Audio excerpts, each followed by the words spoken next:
brother Sean Morale we have on here today. Sean, tell us a little bit about yourself. What's going on, y'all? Sean, owner of Restyle MIA. What do you do, Sean? Tell us. So I started a wrap company that turned into a full-on one-stop shop car customization hub. And basically, we just we take your car from 0 to 100. You know, we offer all kinds of services, wraps, paint protection film, ceramic coating, detailing, even from, you know, full custom interiors, body kits, the whole 9 yards. We'll take your car from 0 to 100. Damn, that's very interesting. How'd you start that? You didn't just start. You didn't have your own shop. Yeah. You didn't just have a shop. You started from How do we somewhere. get here? Yeah. So honestly, with a dream, I had this old Infiniti, and I just wanted to like make it cool. So, you know, I got it wrapped. I did the wheels, the suspension, you know, all this stuff. That Infiniti. And that's when I started to like meet people. And when I actually got the car wrapped, I asked the guy that wrapped my car, I said, hey, you know, if you ever have any opportunities, you know, I'd love to, like, even if it's for free, I'd love to come by and just learn something. So waited like 6 months. The guy called me up. Hey, you still interested? Blah, blah, blah. Started at the shop. He paid me like $50 a day. But you weren't wrapping cars before this, or this was your first time? No, I had a part-time job at Advanced Auto Parts. At Advanced Auto, I remember. Sean, we're all friends from back in the day. Yeah. We've known each other for a very long time. So we've seen the journey that we've gone through and the growth that you've gone through, that we've all gone through. So I remember you worked at Advanced Auto Parts. So you weren't wrapping yet. That's awesome. Yeah. So basically, you know, I started off there, just kind of learning how to wrap. And from there, I just kind of, you know, moved up, went from shop to shop, met a lot of great people, that led to a bunch of great opportunities. And, bro, you put the time in, and now we're here. And you were originally going to college, right? You were doing the college route. I was. I had a regular job. I went to college. And when COVID hit, I decided it wasn't for me anymore, because I enjoyed the social aspect of going to college. You know, so I went through a similar thing in the beginning. So when COVID hit, I lost all motivation to go to school. I unenrolled, and I took on rapping and the Advanced Auto Parts. How did your family? Because guys, Sean comes from awesome family, successful family, and your dad is a man's man. Your dad works hard, and he's been successful. So, how was that? Yeah, they believe in school, right? Yeah. And just your mom's awesome. How did they take that? They were so disappointed. My parents too. They were so disappointed. My parents too. When I was gonna be a dentist, I quit I was in the dental route, and I quit, and I started getting into construction. And they were very disappointed that I was quitting, and I was like a failure. Yeah, no, they were. But you're not. Yeah, they were. I mean. Well, now they're proud. Now they see the vision. Now they're proud. They see the vision, but they were very disappointed. And honestly, there were times along the way that I thought I made the wrong choice. Mm-hmm. You know, there were times and where it's scary. It is scary. You know, money gets tight. You know, and you start to kind of lose faith in yourself. But you always have to have faith in yourself, because you have faith in God, and God's never going to leave you behind, never going to let you down. So tell us a little bit, how's your faith, and what's your religion, how's your faith, and how did that how does that take part in what you do today? So my whole family's Catholic. Growing up, my family was very religious. As I got older, I kind of moved away from God. And it really, really wasn't until, I want to say, till things got really tough, that I really started to think about, wow, you know, like, what's really important? You know, when you're not making money, like, there's other things in life that can bring you joy. That's not money. So I kind of hit, a low point, and I realized this is part of the process. Yeah. Yeah. And God doesn't make mistakes. God doesn't make mistakes. And with when there's no money, because money doesn't bring true happiness, right? Correct. When there's no money, there's God, and that's where you find your happiness. That's where you find your joy, your peace, and you treat everybody well, and you have your family, and your family believes in God, and that's where you. At the end of the day, you're not alone because you have God and you have your family, and that brings you true peace. But tell us, how has God taken a role in your taken place in your success? Maybe honestly, just discipline. Maybe discipline. But I feel like it's more trusting the process. Yeah, trusting the process. Yeah, trusting the process. That every loss is a lesson, and it can you can turn pain to profit. Yeah, I think also for us, because if you just look at us at face value, we don't really look like we've been through anything, right? And that's far from the truth, you right? You see a nice, good-looking guy. Yeah. 3 good-looking guys. A couple white boys from Miami Lakes. Yeah, and Miramar. we're nice, big, strong. We go to the gym, dress nice, but we've been through some shit together. It's been a ride to say the least. It's been a ride, brother. Yeah. So talk about your first client. How did that happen? Funny enough, my first client when I started my business was Chris's cousin. Shout out Physique Chris. Shout out Physique Chris. My brother. My brother. Yeah, I love that guy. He's the best. I actually have his Hummer right now. We're doing a bunch of mods to it. My cousin likes to get a lot of cars. Yeah. Chris, I can't wait for you to see the finished product. It's going to be sick. We're working really hard, doing everything we can. The Hummer is going to come out so sick. So which car? It was the Maserati? It was the Maserati, yeah. He had the Ghibli. He did a lot of things to that car. Yeah, he did everything to that car. Everything. Downpipe, tune, wrap, carbon, the whole nine. And were you nervous going into your first job, especially since it's a referral? It's like, damn, Chris is trusting me. This guy's trusting me. Honestly, the first time, that first job, I think I almost cried. It was tough because he wanted... He's picky. Mayor, he's very picky. He's picky. He's a perfectionist. He's picky with himself. Yeah, he's a perfectionist. And honestly, I've learned so much through him after the fact, because at first, you're just starting out. You're like, oh, whatever. And then, you meet people like Chris and you realize that's not good enough. Mm-hmm. Like you need to put in 100%, like the way he puts in 100% all the time. And honestly, you learn something. I feel like you learn something from every client you come into contact to, and that's part of the process that I love. So I know you use social media, right? Especially when you have nice cars to post. Like for me, social media, I just got my face, and it's all right. But how has social media played in a role in connecting with people and promoting your business? It's huge. It's been huge, honestly. That's probably 90%. To be honest, that's probably about 90% because,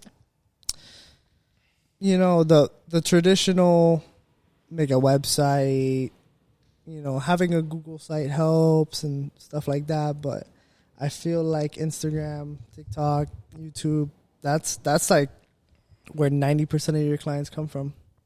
And word of mouth, of course. You have to do a good job because a client that doesn't come back is just, bad reputation, bad. Exactly. Not even bad reputation, but. Yeah, you don't want that. You want them to say, wow. Exactly. You want people to go back there. To be happy and satisfied, and you want them to tell their friends. You want them to come back. You want them to, enjoy the full experience. So that's what we try to do here. We try to give them the full experience. We keep them updated. We show them how it could look, We try really hard to make sure that our clients are really happy and they know exactly what they're getting. There's no loopholes or obstacles. And how'd you get into? Because I remember in the beginning you did your car. You started with your friends, and it was like a garage thing in your house, and it was something like, who would have thought? that this would come out of. How'd you get into like supercars? I see you have you have a Corvette. You do Bugattis. You do Rolls Royces. You do all different cars. How'd you get such clientele? What did you do, networking wise? Honestly, it was just keeping good relations. That was the number one thing. I was always honest. I was always true. I was passionate about what I did, and I guess people noticed. Did you care about the money in the beginning? Did you care about? No. I mean, I basically did at the beginning. Everything was basically free, just to be able to put my hands on the car. Exactly. It was a lot of just give and give and give at the beginning. Everything's life's about giving. You want to receive, you have to give. You have to. Yeah, you have to. You have to nurture a relationship with somebody. You have to show them that it's not about the money. It's not about you. You care about them as a person. At the end, we all care. But you're my friend. You're my close friend as well. Like we care about each other, and that's what life's about. Life's about caring about each other, and that's how you grow. Look at you now. Yeah, no, of course, and sometimes what I've learned is sometimes it's better to just it's better to miss out on the money, and keep the relationship. Mm-hmm. The relationship is worth much more than money. Yeah. And so that's one thing that I really, really stay true, keep to myself. To me, the relationship is worth more than money can ever buy. So I want you to tell us a little bit about the jump that you made, right? Because you went from working to Advanced Auto Parts to leaving college. What, I guess, I know COVID, but what was that defining moment of I need to go for it? Because you started in your garage and then you had your own spot at one point. What really drove you, made you like say, I don't care, let's do it? Basically, to keep it short, No. Keep it long. We got time. Tell us. I mean, I gave myself no other option. I closed every door. You said my life's not what I want it to be. That's it. I closed every door and I said, this is not what I want, and I went for it. I closed every door. There was no turning back. There was no plan B. There was no plan B. It was this or bust. If I fail, I don't care, but I went after what I wanted to do, but after what I love. But I'm gonna go after it, and that's exactly what it was. I said, I don't care. We're gonna take the risk. We're gonna do it. We're gonna take the jump. And I feel like it was, if I could go back and talk to myself before, I would tell myself to be even more aggressive. But not care. Not care even less. Not care. That's something we're very adamant about. That stop caring. Stop caring about what other people think about your fears. Fears kill more dreams than anything. It's true. It's not just something that people say. It's true. If you don't just make the jump, it's not gonna push you.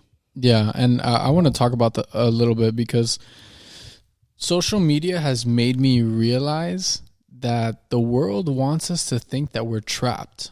Like, I used to be so scared of posting, and even my friends, like Chris would take a video of me and I'll be like, yo, don't post that.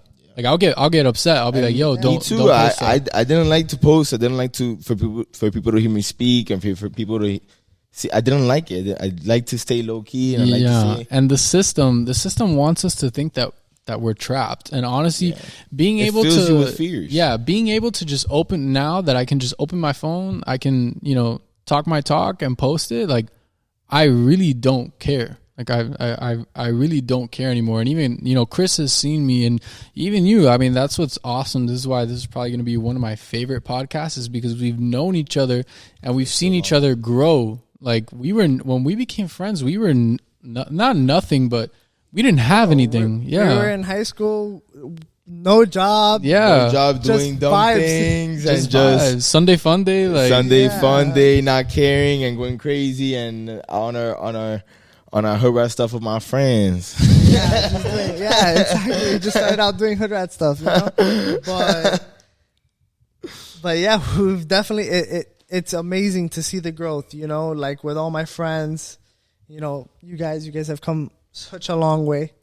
Oh yeah, long. And who would have thought, you know, 8 years ago when we met, That we'd be sitting here right now. that we'd be doing this. Yeah. I thought my life was gonna be completely different than what it is right now. And who would have thought? I bet you thought the same thing. Yeah, you know, I had completely different plans. I was at one of my old teachers' birthday parties, and you know, his wife was like, "Oh my God, you're so good," and I was like, "No, I'm not good." I was lucky enough that I had good people around me, because if not, I probably would have been a drug dealer or be doing something illegal. Amen. I swear, and it's true, bro. Yeah, It's, I mean, if we didn't have each, we all had each other. We were there's a point in time that I was with him every single day, and we served each other's purpose at that time. And I'm with you every day, and now look at it, like we've had each other and we've seen each other's growth. and the group was a lot bigger. The group was huge, but it starts to die down because everybody goes their own way. Everybody starts to lose faith, lose focus, and not think as much as each other, as much of themselves as they should. And it starts to stray, and it gets smaller and smaller. But the people that stay on the same path, as long as you stay on the same path and keep the friends that want you to stay on the same path and have the same ideas as you stay correct. And you look at us now. We separated because we had different life, and now we're back. yeah. And like that, we're bringing everybody back. At what point did you realize, okay, this could actually be something? Because you were doing it part-time, and then you kind of went full-time. But at what point was like, okay, this is actually working? Like, what was that point? I would say probably when I got hired by my friend Fern. At that point, it kind of like made me realize like I'm pretty good at this, you know, like I can actually, you know, hang with the big dogs and do it. So, you know, shout out Fern, love you, bro. We still talk all the time. Would you classify him maybe as your mentor, as someone that coached you? I mean, he definitely someone at the beginning of the journey that I looked up to. Mm-hmm. I aspired to be like, because if you know Fern, when he hired me, he had a beautiful shop. Yes. Gorgeous shop, really nice. You know, he had a great team that I still work with to this day because they're all amazing people. And yeah, it was when I started there that I really realized, like, you know, like maybe I am onto something. And that really, really was like, I think the turning point. Yeah. Turning point. What's the coolest car that you've ever worked on? And talking to the mic a little bit. The coolest car that I've worked on. You worked on some crazy cars. The Adin Ross car was a cool car. Oh, his Cybertruck was cool. His Cybertruck, but cool car. But he was a cool person to do a car for. He did the Trump rap, in case anybody doesn't know. He did the Trump rap for Adin Ross on his Tesla. Yeah, and I've been very fortunate to do cars for like a lot of cool people. Trick Daddy, King Sid, 42 Doug, Boston Richie, you know. Real Boston Richie. Go Richie. The big one. Go Richie. It's been freaking sick, bro. It's been sick to be able to, you know, it's a blessing. It's a blessing. Alex, he's been great. That's been awesome. And so, but what car though? Like the coolest car, I would say the coolest car I've ever wrapped was not even a real car. It was a concept car based on a 6-speed Lamborghini Gallardo. And it was a full custom shell. Like, the car was undrivable. It was just a show car. It looked insane. It looked like a F1 style. That's crazy. Like, very, very, like, it was crazy. It was some crazy one-off concept car. Yeah, that was probably the craziest car I've ever worked on. Are you personally free to say who that was for? I actually don't know. I did that car when I was working for another shop that they contracted me to do it. So to this day, I don't know who owned the. Oh, actually,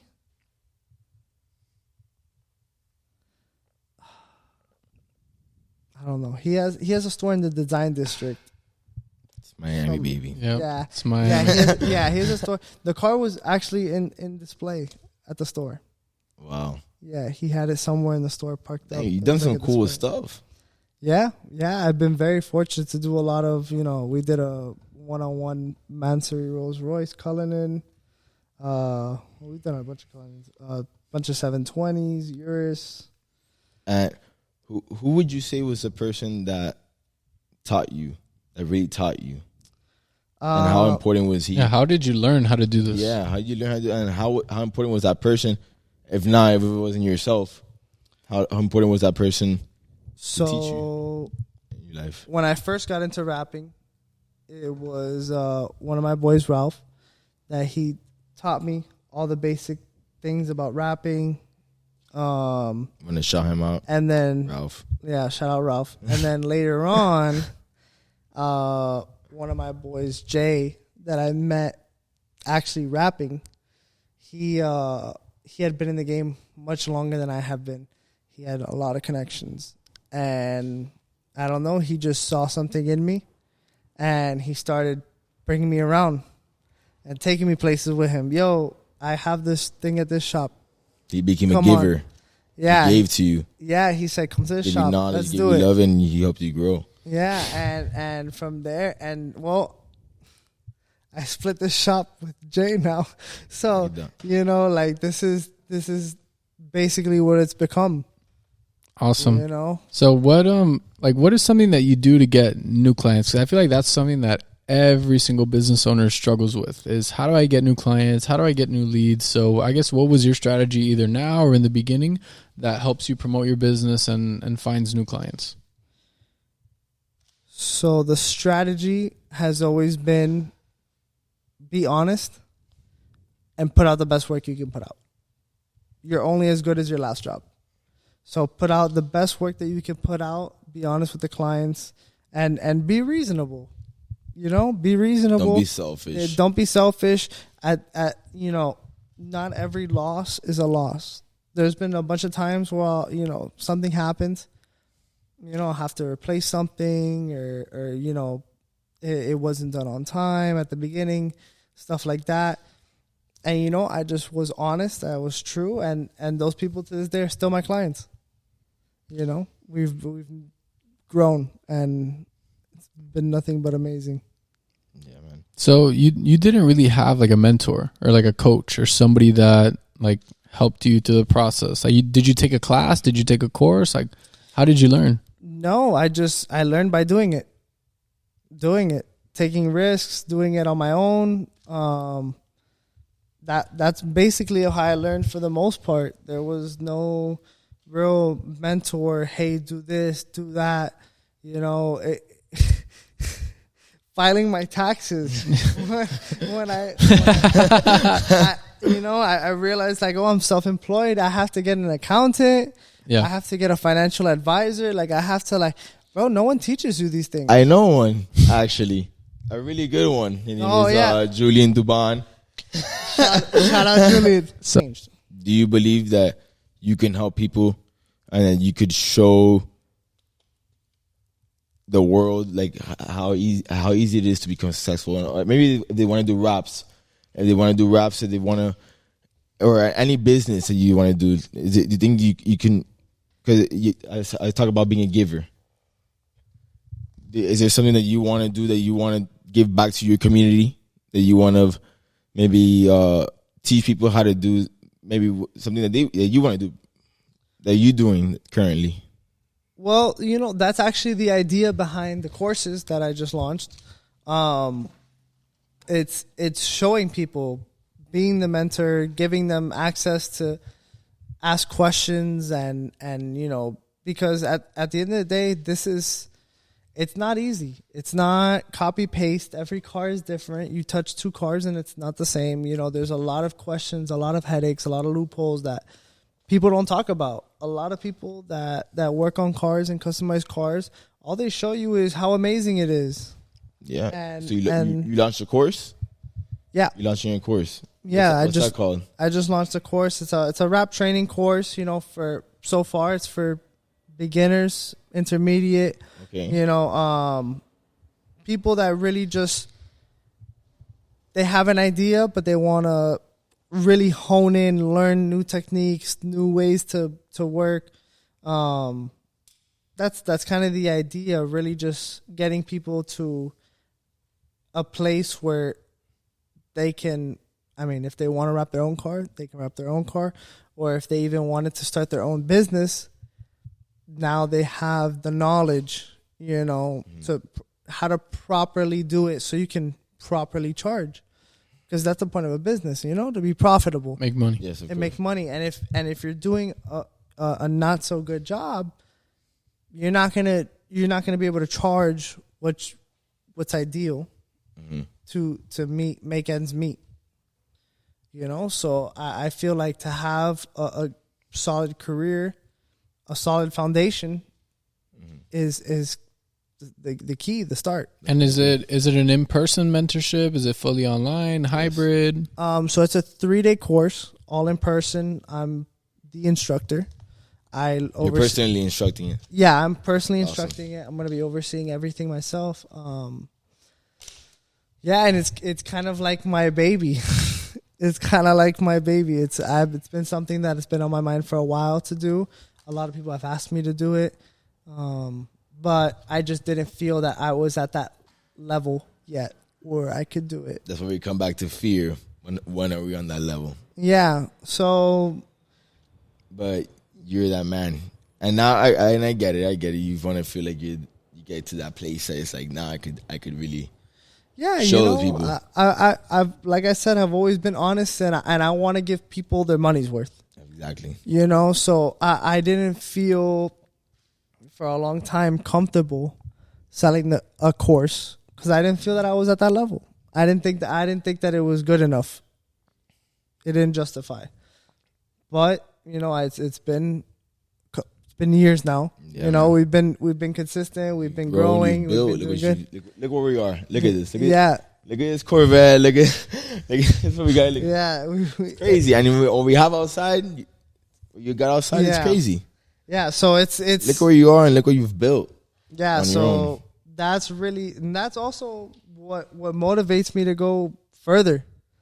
You know, I love coming in here every day, seeing all the cars. It's a headache. It's a headache, but you look It's a back mess. and you're like, it's a mess. You see the Corvette. It's a mess. It's fully taken apart. every time you ask this guy, he's like, "Oh my, everything's a mess. My everything's a Yeah, mess." I know. a mess, You a know, mess, a you mess." wanna see And him. when you look at it at the end, it's perfect. It's Yeah. perfect. It's like, damn, man, you really It's, did that. He's like, oh yeah. Just another day. Just It's another day. orchestrated chaos. Yeah, You know? It is. But you keep it fun and you're doing what you love to do. Yeah, that's the the idea. key. That's the idea, and that's one thing that I also feel that also maybe sets me apart from other people is when I talk to people, you know, they can. There's passion, there's emotion, there's love behind what I do. I didn't do this for the money. Did it for the love. If I was in it for the money, I would have stayed and got my degree. Exactly. I would have been making 6 figures without having to lift a finger, you know. So it wasn't about the money. It was about doing what I love. This is a big jump now. It's something that I love. Oh. Fitness. Okay, all right. How Let's has go. your fitness journey taken apart? I've seen that you've been working out a lot. You've been in the gym. You've been lifting. I see you getting big, gaining some weight. Yeah. I've given you some constructive criticism.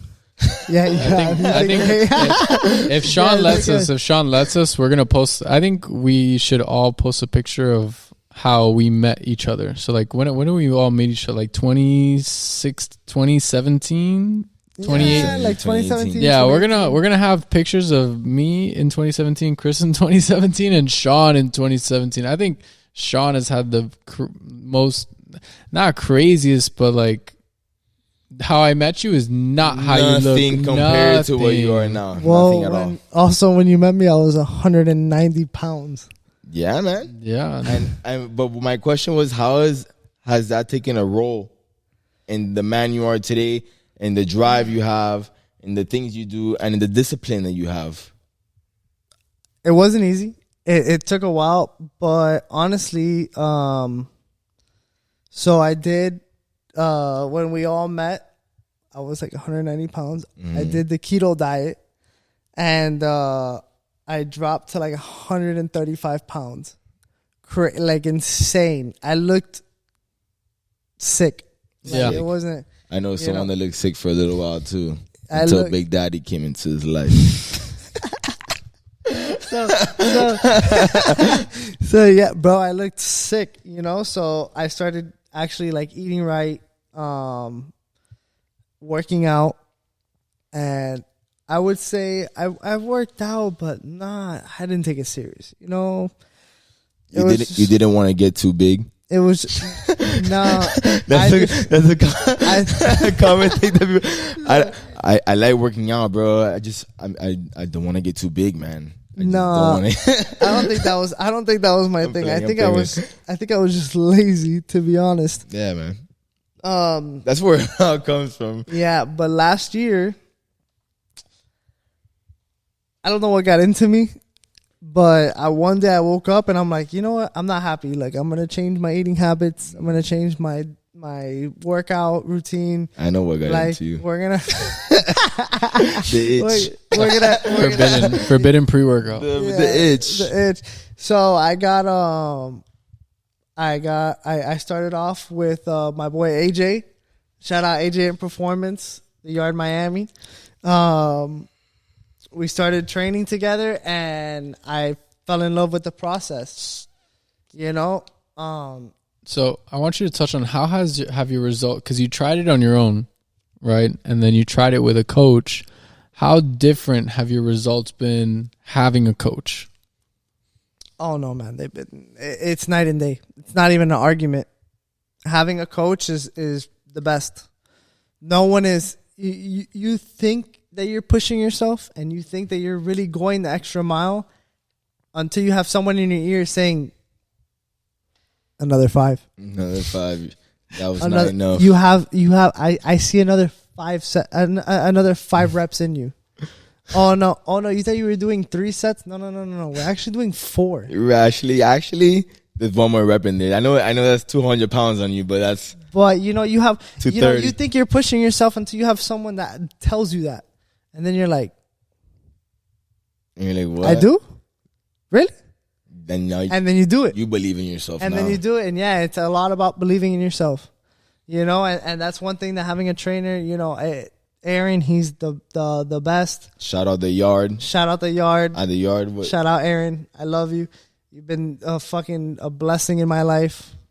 Yes, sir. He's been a huge part of where I am today, because honestly, it's true what they say. When you take care of your physical health, it really helps shape your mental, how you see things, your mood, like everything changes. Yeah, man.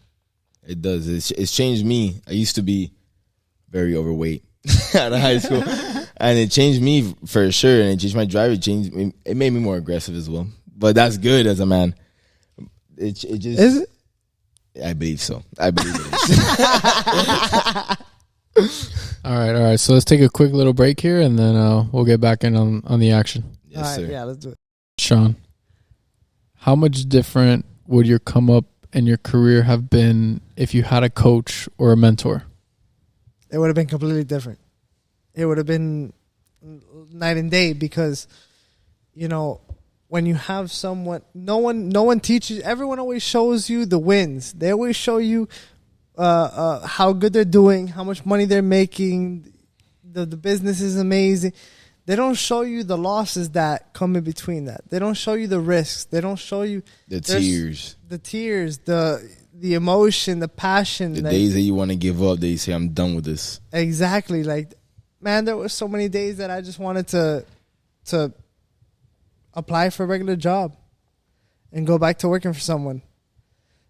That's the shit that they don't tell To you working about. for the man. That's what they don't. That's what they don't tell you about. You quit your job because you don't want to work 9 to 5, and you end up working 24/7. It's not easy. It's draining mentally, physically. It affects everything in your life, your relationship, your faith. It tests everything. It does. And how would your life have been different with a coach? I definitely would have moved up a lot farther. I would have been much more aggressive. I would have been much more attentive. I would have realized my worth sooner, because that's the problem. I feel like no one really realizes their worth. I feel like no one really realizes what they're capable of, because in this society, everyone is always trying to bring you down. They don't tell you. And that just goes back to what we were saying. They don't tell you about the losses and the things you learn in between. They only show you the good stuff. They show you what you want to see. So when you when you have a mentor, they show you what it is. There's no in between. There's no, it is what it is. They show you everything. A to B. It's gonna be like this. You're gonna learn that. You have to do this. Night and day. If I would have had like a mentor, like, I feel like I would have advanced a lot faster. And what's something that maybe the audience or people that follow you that they might not know about you? I'm extremely introverted. I hate talking. I hate being on camera. It's a challenge for me. It's not something that's easy. It's not something that I wake up and I'm excited for. But it's been something that has made me grow as a person. It's a fear you face. It's a fear you face. You get out of your comfort zone. Every day you just kind of do it a little bit more. Don't you hate being scared of things? I hate being scared. I hate being scared of things. It's the worst. Fear is the worst emotion. What am I scared of? What are you scared of? Like, I hate being... If I see something that I'm scared of, I'm like, I have to do it now. I have to, because now everybody's going to see that I'm scared of that. I know that I'm scared of that, and I refuse. And I agree with you, but it's not that easy for everyone. It's not that easy to just jump into something. It wasn't easy for me. It's not that easy to just jump into something. I worked on myself to take away fear, but God really took me away from fear. But I worked on myself a lot, on my image, on who I am, and so have you. You were a completely different person when I met you, and you worked a lot on yourself, and look at where you are now. Yeah, that gave you more confidence. Everything you've done, you getting your body the way it is right now, and you're going to continue to grow yourself and to expand your business and yourself as a person. Yeah, I mean, mentally, physically, and gives you more confidence. With business, it's been a journey. It's been a grind. This is not overnight. This is not get rich quick. This is a hustle. It is a hustle. It's a hustle. You put your all into it, and every day you have to show up and give 110%. There's no excuses. You have to do it, because if you don't do it for you, no one is going to do it for you. Nobody will. And you now, have to do it. Now, since Sean didn't have a coach. Sean didn't have a coach growing up. Sean did it mostly by himself. And Sean wants to give back. Sean wants to show people now what he's going to do in his life, how to do it. Yeah. In a similar way that we are showing the world what we do, and different people do different things, and showing the world that it's easy. It's not easy, but you just by doing it is the first step, and you believe in yourself, you will reach it. It's more simple than you think it is. Than you think it is. Once you start doing it, you break it down step by step. Every day you get a little bit better, and you will achieve your goal. You'll get where you want to be. It's not that hard, but society makes you feel like it's difficult. And that's bringing me into speaking about I know you're starting a course now, a rapping course. and it's really an instruction guide, and it's live. You talked to me about it a little bit. It's live. Yeah. You come and talk, and you come to the shop, and it's tell us a little bit about that. So basically, it's a 3-day course where I'm personally going to instruct you on everything you need to know in order to professionally wrap a car. You know, we're going to go through everything, all the tools you need, the different kind of materials, how the materials react, how to read the material. Tell us a little bit about that. I'm interested. Yeah. I mean, it's a rabbit hole. I don't know the different materials. Tell us a little bit about some different materials that you use. So basically, for the most part, we use Avery 3M. Those are our flagships. But we'll install basically anything, you know, because a good wrap installer isn't just limited to 3M and Avery, the best brands. Mm-hmm. That's my next question. They can install. What is your they preference? Can install anything, you know.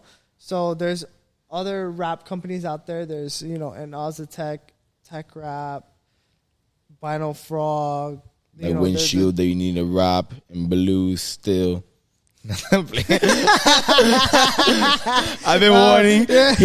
Sean did my tints in my car, Mr. 5% right here. And I've been wanting him to wrap my windshield in a light blue, so I could get the bullet with my truck. It's gonna look hard. We're gonna do it soon. Soon. I promise. We're gonna do it soon. Sean, what's the difference between a good wrap installer and a great wrap installer? It's the details. It's the finishing touches. That's what takes you from good to great. Because anyone and their mother can wrap a car. This Range Rover right here, anyone can wrap this car. This car is flat. Anyone can wrap this car. However, only a great installer, the best, have every corner tucked. The corners are done perfectly. It looks like a paint job. So talk to us a little about. It's not gonna bubble up. Maybe. Yeah, That's for sure. It's not gonna bubble up. This ain't SpongeBob. We ain't bubbling up around here. No. That's not what's happening. Talk to us about maybe some jobs or some cars that maybe have gotten a wrap and then they call you to fix it. So talk to us about some of those situations and what you had to fix and what you saw, what mistakes you've seen made in the industry. Honestly, man, it's the smallest, most dumb jobs that you think were just a walk in the park and nothing. Those are the jobs. It's when you get too confident. It's when you get too confident because the car is easy, the bumper's easy, the door's easy, whatever the case may be. You think it's going to be all just, rainbows, unicorns. You walk through it, and those are the ones that, you have a random little pop-up or something like that. It's when you get too confident. Yeah. 100%. There's countless times when I was starting out where I would do something and I would think, oh yeah, like this was easy. I got it. I'll do it. The next day I come back and I'll be like, oh wow. It's kind of like construction actually. As everybody knows, I do construction. I work with construction teams. And when we started projects, sometimes we think, oh, so it's a renovation. Oh, it's going to be easy. Number one, renovations are the worst. Terrible. Renovations are the worst. New build is the best. Because renovations, you run into a lot of unforeseen conditions that is going to destroy your life. And before you know it, you're under a bunch of change orders. That's it. You're constructing. And in a way, you're constructing. You're building something, and you're building something beautiful. And there's something of detail, like a building, how I do. Something of detail. So it's kind of the same. You think it's gonna be easy until you get into it, and you're like, yeah, pero muchacho, diablo tigre. Yeah, I mean it is like that, and so most of our clients, they're very well off. My industry, these are people that they have disposable, money. They can pay for things like this. This is not the service we provide is a luxury. It's not a necessity. So the people that are here and they work with us, they shop with us, they don't have to. They don't have to. They can go with anyone else. But we have to, we build that relationship. We build the trust. We show them that we actually care.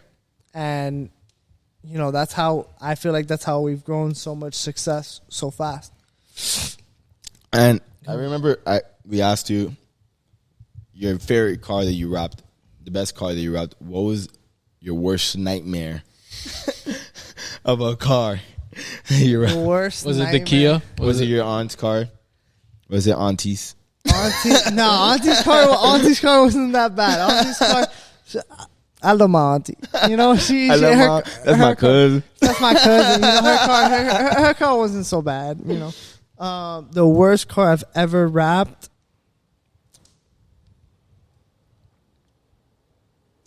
Probably the Toyota Supra. Why? Because that Toyota Supra or a different Toyota Supra? The one, yeah, that one. That one or the OG. It wasn't this exact one, but the Toyota Supra. That car is The corners, all the edges. It's quite difficult. It's challenging to do it right. To do it right. We're not gonna half-ass it. Make it look like Sean Morale does not half-ass around here. No, of course, because anyone can wrap this car and chop it up and make it look good.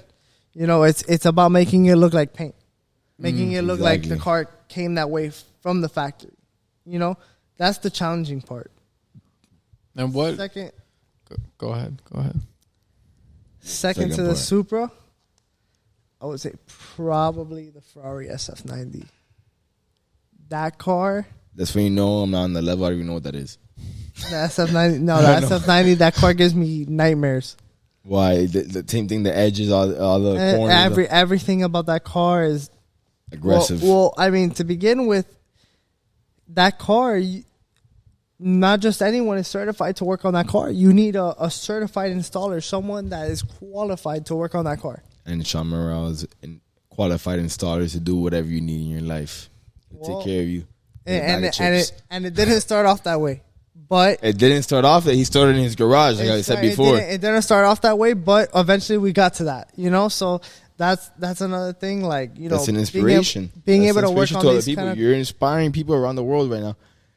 You started in your garage, and look at you. Yeah, and look, now we're in your new house. garage, in your parents' house, and now we're in your new garage, the big boy garage with the dinosaur. I don't know if you guys can see the dinosaur that's moving. You can't. Well, we'll take some videos of the dinosaur. Oh yeah. Yeah, no, dinosaur. He works It's a hard. beautiful garage. He's one of our best employees. It's the manager. Yeah, he's working 24 hours. Yeah, he's the a day. supervisor. He looks over everything. Nothing goes past him. And he'll bite you. Who is the coolest person that you've been able to meet in this industry, or maybe a celebrity that you did a car for? The coolest person I've been able to meet.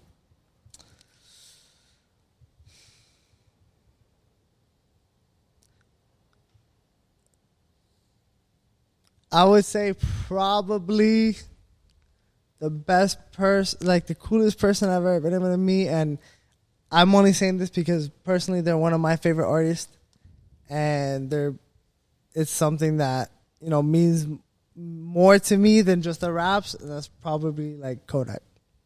The finesse kid. The finesse, hey, Kodak Yeah. Bobbin. Let's go. So Yeah. how did Shout you out meet him? Kodak. Shout out Kodak. Shout out Florida. Shout out Papano. The no.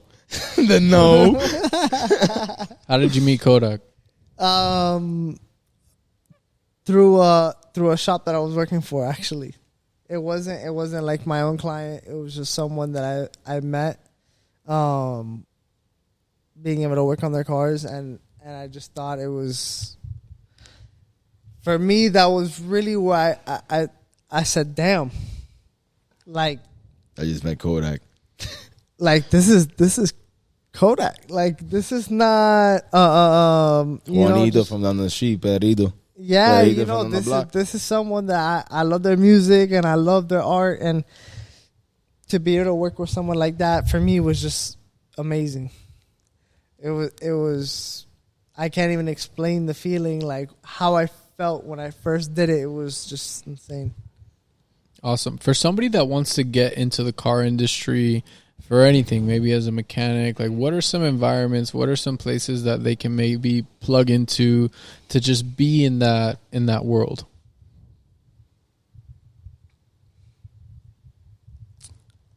Honestly, so the car industry is very closely connected. Everyone knows each other. The wrap shops, the body shops, the sign shops, everyone, the rental car companies, everyone is closely connected. So if you can just put your foot in the door, and sometimes putting your foot in the door is not that hard. You know, you just offer someone your services. Like we said before, put yourself out there. Put yourself out Try. there. It's Say, not. hi, my It's name not is Sean. It's not about exactly. Hi, my name is Sean, and I want to wrap your car. It's not about the money. If you're thinking about the money, you're gonna fail every single time. There's no, oh, I'm gonna get rich. If you're thinking about good getting luck. rich, you're gonna fail. Yeah, good luck with that. Good Do luck. what you love and expand on that. Exactly. Expand. You have to do what you love, and when you do what you love, and you have passion and emotion, and you have that energy, your customers can see, your clients can see it. People, I always say this. I've said this in the last podcast. People know generosity. They know when you're genuine. They know when it's really you. They know when you're trying to pose as somebody else and you're trying to just paint a picture. They know. Of course, bro. Man, people are not dumb, man. People are smart. They can tell. They can feel energy. They know when you love them. They know when you don't really love them. They know. You can feel it. They know exactly when It's an you're instinct. When you're genuine about what you do in your craft, people can sense it. People can feel it. It's not a question. It's not a question. It's not. Nice. And I mean, did you go to car meets starting out? Because you started with your own car, right? The Q50. So did you go to car meets? How did you gain notoriety, I guess, in the car scene? What did you do to kind of get your foot in the door? You know, honestly, to get my foot in the door, that wasn't the goal. That wasn't the goal. I wanted to build a car for myself. I wanted to just have a car that I was proud of. It wasn't about getting into the car scene. It wasn't about getting famous. It was about just being me and having something that I was proud of. And that car I was proud of. And sorry, continue. no, you're good. And that car has taken me places that I never thought I'd go. To be honest, I know that car was famous. That car was famous. That was That's when the Nardo Gray came out, and you were one of the only ones that had one of the only ones. That car went pretty viral. It did. It went pretty viral for the time. You know, it was fun, and it was effortless. You know, you're just having fun. I was just having fun. I was doing it for me. I decided that that I wanted a car with this color scheme. I think it would look cool, and I just did it, and it popped off. That's where it started. I started off with just car content. So what was your first car? So my first car, if we want to get technical, it was a 97 Honda Accord. And did you do anything to it? Were there any modifications, or that started with the Q50? Was it the No, that car was. I kept that car stock. I actually didn't do anything to that car. The only thing that happened to that car was regular maintenance. I never did anything to that car. When I got the Q50, that's when I really, really got into it. I really started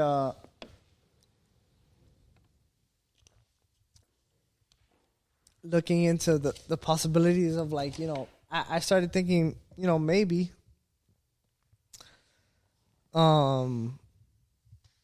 this car could be the start of something, because I loved the car. I loved the industry. I looked for someone to wrap my car at the beginning, because I didn't know anyone. It was just me. All right, so Sean, what is the biggest oh shit moment that you've ever had in your career? My biggest oh shit moment was actually when I was transporting a customer's car to the shop. Got into a car accident on the way there. You were driving the car there? Driving the car there. Oh my goodness. Got into a car accident, and that was probably the biggest oh shit moment because, you know, one, I've never been in wrecks like that. It's not something. It was a bad wreck. So it was a wreck. It was. I mean, it was. Go into detail. What happened here? What happened? No, here? nothing. It was. What time was it? You left the shop. It was actually in the morning, headed to the shop, and just switching lanes. A semi truck. We switched into the lane at the same time, and we kind of just traded paint. And personally, I've never traded paint with a semi truck. I've been destroyed by a semi truck. it was terrifying. I'm not even gonna lie. It was terrifying. Honestly, one of the scariest moments.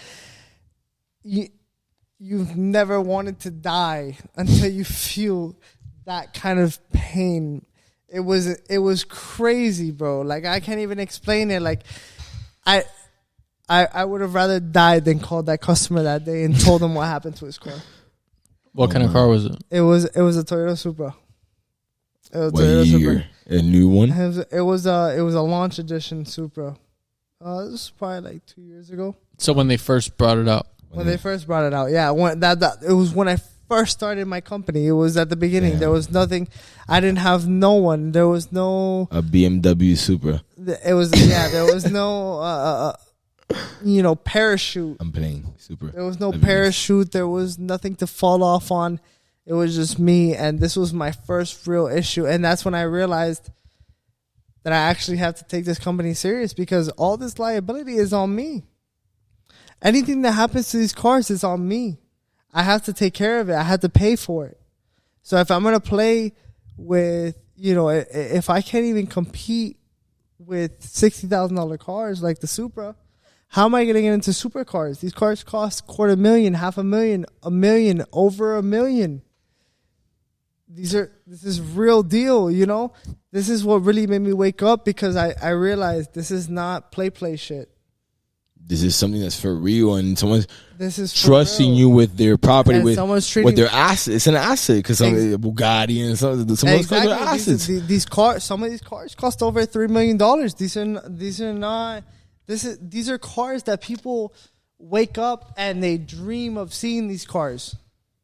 They only ever get to see them in Instagram and magazines. They don't get to see these cars in person. These are supercars. And some of them are one of one. You said that you did a concept car. I did the concept car. I've done Mansories, one of one Mansories. One of one car. Imagine you just bought a one of one $3 million car. You just entrusted somebody that's not you to work on it. You just let him leave your house with it. It's scary. It's scary. It's a scary situation. It's a lot of responsibility on you. Yeah, exactly. It's scary, but pressure But we don't fold. We don't fold. You trust the process. You trust God. You trust in yourself. You trust in your team, and all those things come. You'll figure it out. You'll get to that stage along the way. That's something that we've been doing and what we're doing right now, and I'm sure you've done. You figure it out along the way. It doesn't have to be perfect in the beginning. Just be yourself. No, do the best of yourself. Be you. And you've made mistakes. You just said you hit a semi truck with a car. you've made your mistakes. You've made your mistakes. Without a doubt. You trust yourself because it's a long road, and ahead of you, you make your mistakes, but you learn from them. 100%, without a doubt. You learn from every mistake, every lesson. Every loss is a lesson. It teaches. It's not really a loss. It's not. It's a loss if you want it to be a loss. If you want it to be a loss, it's a loss. But it can be a lesson because what I've learned throughout my time starting a business, doing it on my own, I've learned much more than school will ever teach you. It teaches you about business. It teaches you about life. It teaches you about relationships. It teaches you more than you could ever imagine. It's not just about business. It's about a lifestyle. It's life, like all these cars. This is your life. This is, this is your life, and this is what you put your blood, sweat, and tears into. Yeah, like this is something that we put our hearts into. We put passion and effort, and we don't give up. That's what it's turned into, but it's not like that I can't say the same for everyone. That's why you do what you love. What you love, and you put your 100% into all that you do. I do what I love. And Sean, talk about, how did you meet Kevin? How I met Kevin is crazy. Kevin who? How I met Kevin is Mr. crazy. Kevin Gill. Because Kevin, that's my best friend. And that's your best friend? That's my cousin. Yeah, that's my brother for real. Mi Emma, mi costilla. That's my brother. And it's crazy because me and Kevin, we've been at the same places at the same time with the same people since 2018. I remember when I first started my company, Jay actually, he was like, hey, I have a car here at this shop. Are you willing to come do it with me? I said, yeah, let's go. Let's do it. And then I met Kevin, and me and Kevin start chopping it up. We start talking about our past, and we start realizing we have more people in common than we think. And I'm like, yo, wait, hold up. Well, what's going on? Turns out me and Kevin have been in the same friend group with the same friends. I have pictures with Kevin when we were 17 years old. That's crazy. I have pictures of Kevin when we were 17, and we didn't even know each other like that. And now we reconnected later on in life. So things like that, it's not accidental. It's God. It's God. It was meant to happen.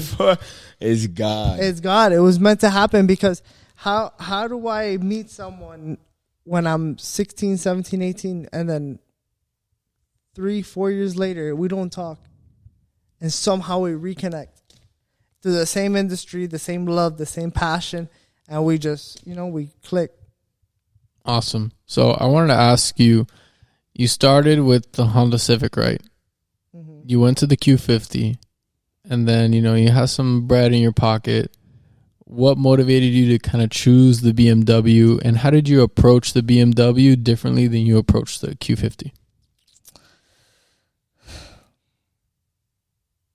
So at the time, a lot of people would have called it a reckless decision, but I thought that getting into the BMW could possibly, open me up to a whole other market. Because with the Infinities, that market is so close knit.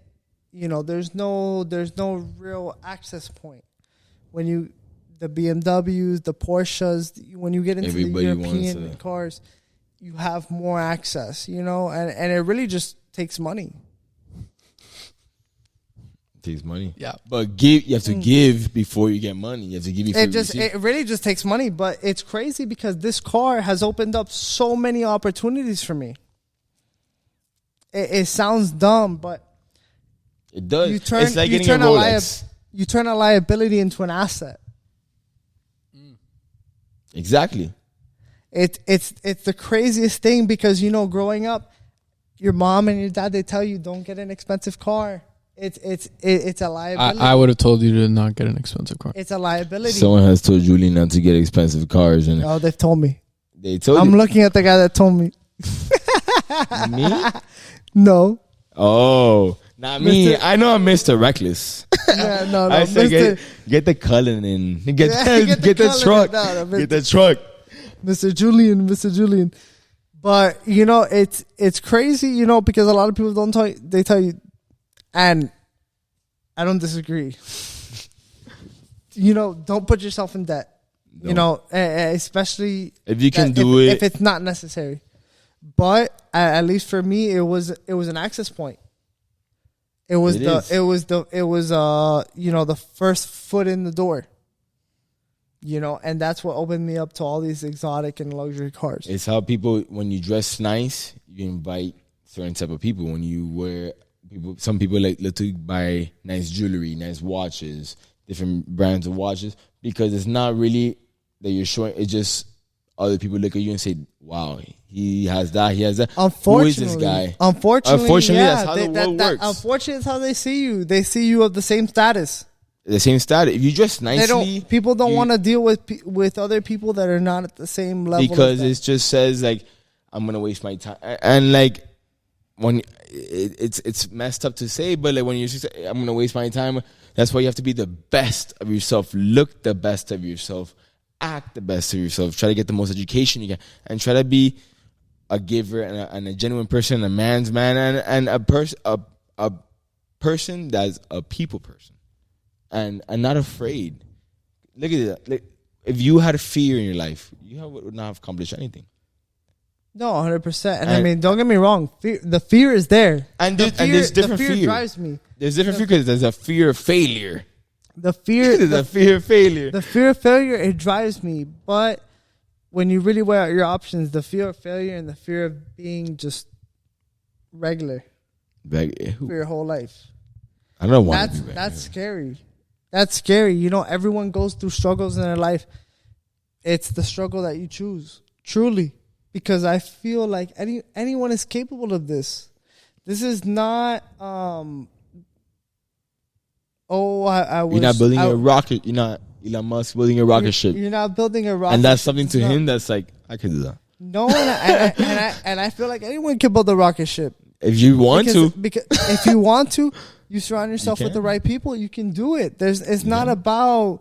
I can't. You can do it. It's just you have to surround yourself with the right people, the right contacts, and you have to stay true to your vision, your goal, because a lot of people along the way, they lose their vision. Yeah.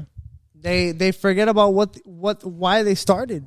They get lost in the sauce. Yeah, Sean, I want you to talk a little bit about the sacrifice, because I've been up at 5 a.m. I'm going to the gym. And I look next to me, I see this blue BMW, and you're going to work. I mean, the sacrifice. I have a good friend. His name is Andy, and he has accomplished many great things in his life. And one thing that he told me that stuck with me forever is nothing changes if nothing changes.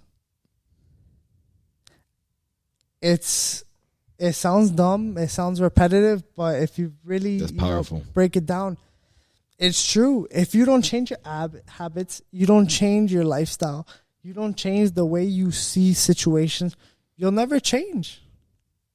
You'll never see that positive change in your life if you don't believe in yourself, if you don't put in the effort, if you don't put in the work. What are some things that you did to change? What are some things that you changed? I changed everything. My lifestyle. But how was your lifestyle before? And how were you before and what are you now? Like, that's a struggle that people have. They're like, I don't know what's wrong. I would say most of the part is just being satisfied with what you have. Being satisfied with what you have, it's great. You should always appreciate and love what you have. But you should always know that there's more to life than just what you have. You know? And I feel like a lot of people, they get something good and they just stop right there. They get complacent. They stop right there. And they don't realize that this is the beginning. This is the beginning of something that can be amazing. You know, this is a lot of people, they just stop because they realize they have something better than what they had. And what type of people have you people, things, negative things, what have you cut out of your life that has helped you? That things that you're like, damn, because I've cut out people, I've cut out things that I do that I would like to do that I've been like, damn, that's a hard decision, and it's been difficult to cut it out, and it's like I have to make the decision if I want to get to that level. Honestly, the hardest part about my career was cutting off people. Because you know, you love them. You love them, and you think that they're all for you, and they may be all for you. However, they're not good for you. They're not good for you. They're not feeding into your growth. They're not feeding into that next. They showed you something and you learned from it, and that was this chapter. And now you need to move on to the next chapter. You know, and it's not that those people are bad. It's not that they don't love you. It's not that they don't care for you. It's just they have their purpose in your life.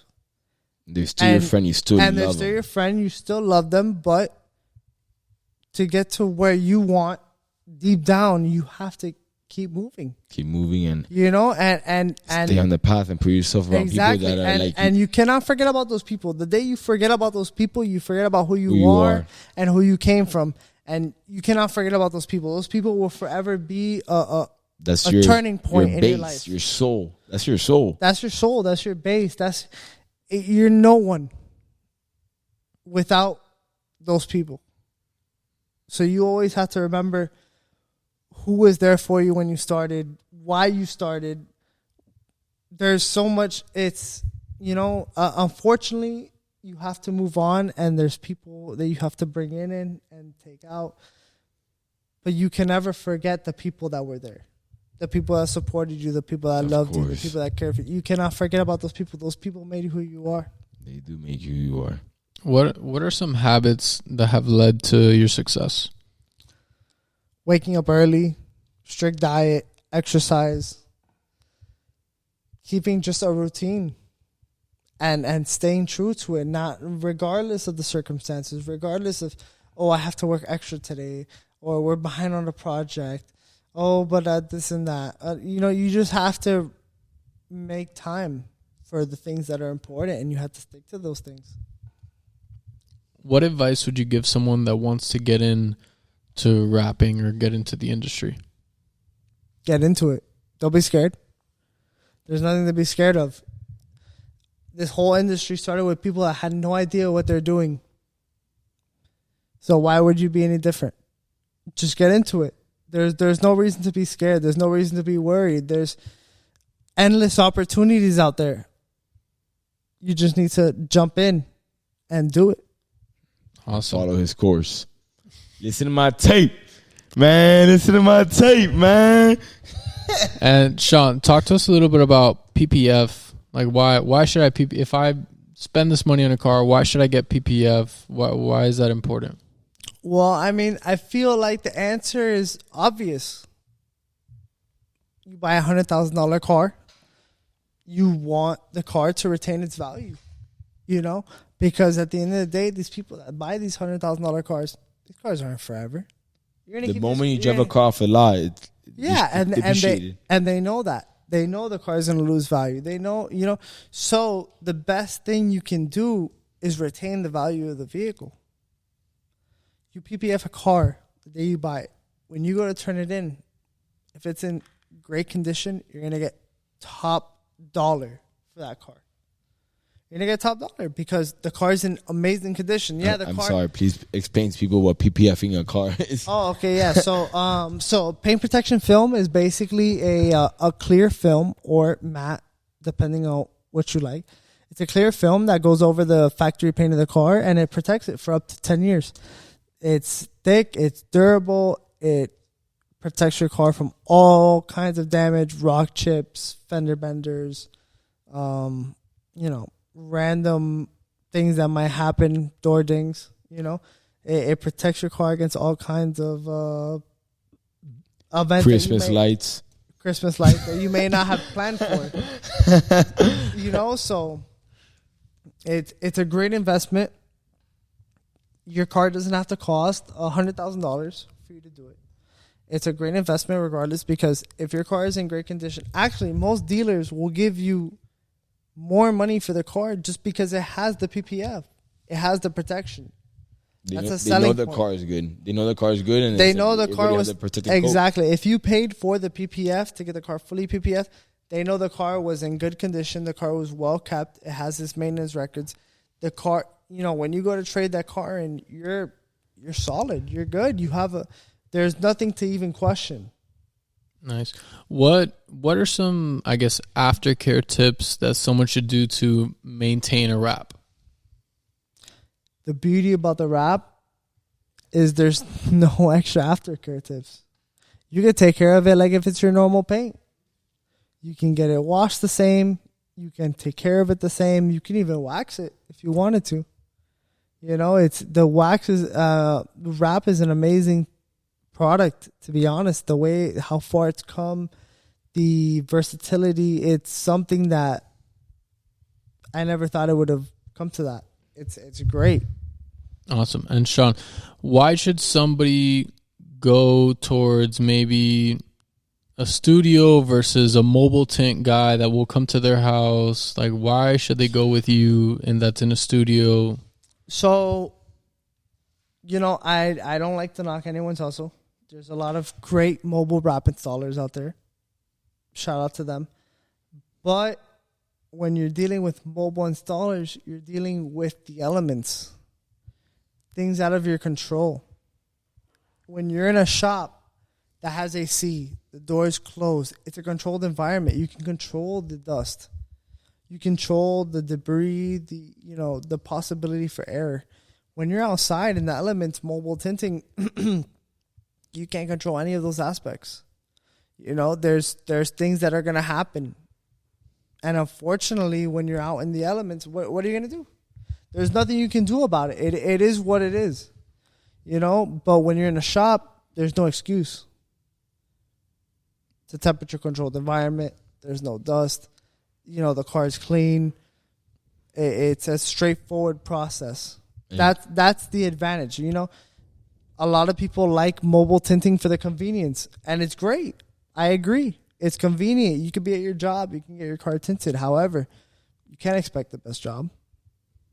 You can't expect the best because the conditions aren't the best. It's. Yeah. And don't be riding around in a fishbowl. The day my life changed, it was actually my grandfather. I had been telling my grandfather, I was like, I want to get tints. And one day I rolled up and I was literally sweating in my car because of how hot it was. And he's like, why haven't you done the tints? Do you need money? And I was like, no. And then immediately the next day I called Sean. I got my Mustang tinted. And my biggest regret is that I didn't tint it darker. So don't do anything illegal, but get some nice tints. You don't want to be riding around a fishbowl. I have some nice 5% tints that Sean did. He's about to do my windshield in blue. It's gonna look hard, guys. I mean, man, and it's not because I don't want to get the heat. No, the heat because I'm a gangster. No, man. I mean, honestly, the thing with the tints is it's down here in South Florida. It's difficult. It's hot. It's hot. So hot. It's hot down here. Even when today was supposed to be the cold front, I was sweating. Cold front. It's like 70 degrees. 70 with the sun beaming and it's humid. It's not 70. It's like 80. They say 70. Florida's never cold. No, never. And it's always sunny. The sun's always beaming on you. Oh, that's why I want that little blue baby girl in the front right there, chilling. All right, Sean. You have anything else you want to say to the viewers? Any words of advice? Anything? How can they reach you if they want to work with you?